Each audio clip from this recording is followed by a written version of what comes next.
Hey there, Mike. Hi, Connor. How are you? I'm good, thanks, Mike.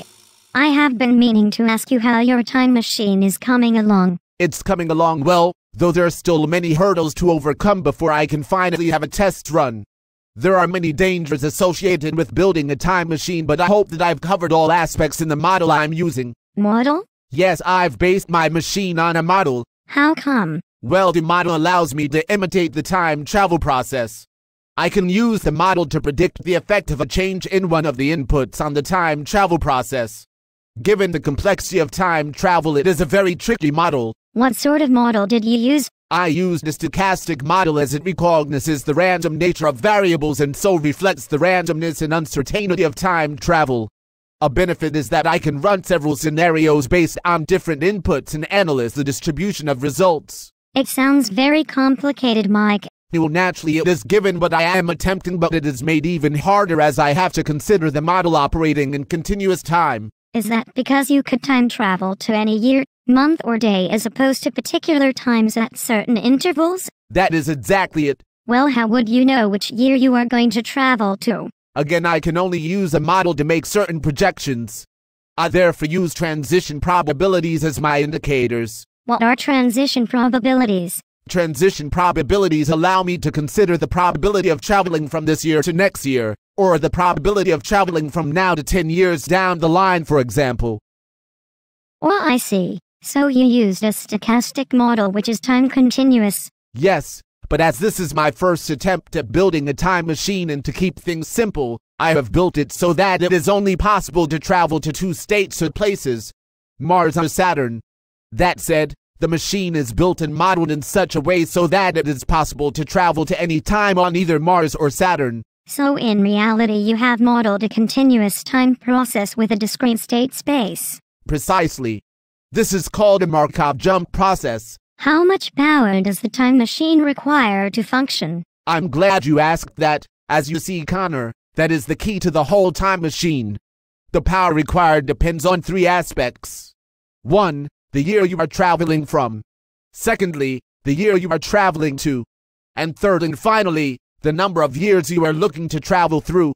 Essentially, time travel is time inhomogeneous. What do you mean by time inhomogeneous? Time inhomogeneous means that the transition probabilities depend on the time you are traveling from, the time you are traveling to, and the length of the time interval.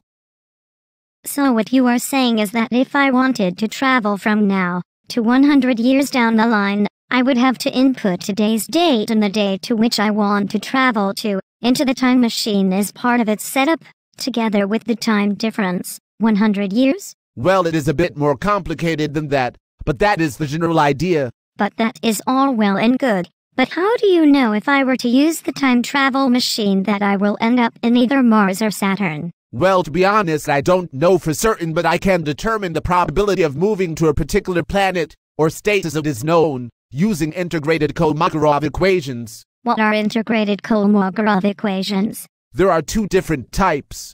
You could either use integrated Kolmogorov backward equations or integrated Kolmogorov forward equations. What is the difference? Well, integrated Kolmogorov backward equations written out mathematically looks very complicated, but intuitively it is saying that given state I and j are different, the process must jump out of state I at some point. Say we are at time s, the first jump takes place at time s plus w, where w is some intermediate time. Given that the jump takes place at s plus w, it jumps to an intermediate state L with a particular probability.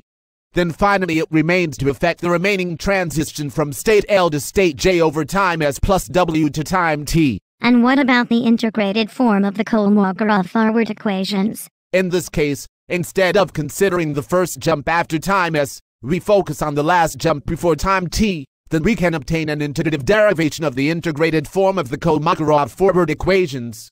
We take the form of the integrated backward equation as our starting point. But this time we need to combine three elements.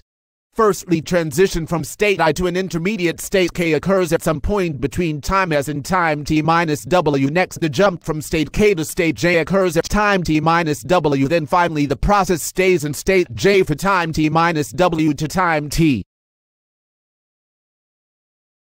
I see. So what do you think?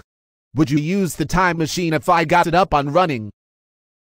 I will be honest with you, Mike. You seem to know your models inside out and the difference between your forward and backward Kolmogorov equations. But Einstein once said, a theory is something nobody believes, except the person who made it, while an experiment is something everybody believes except the person who made it.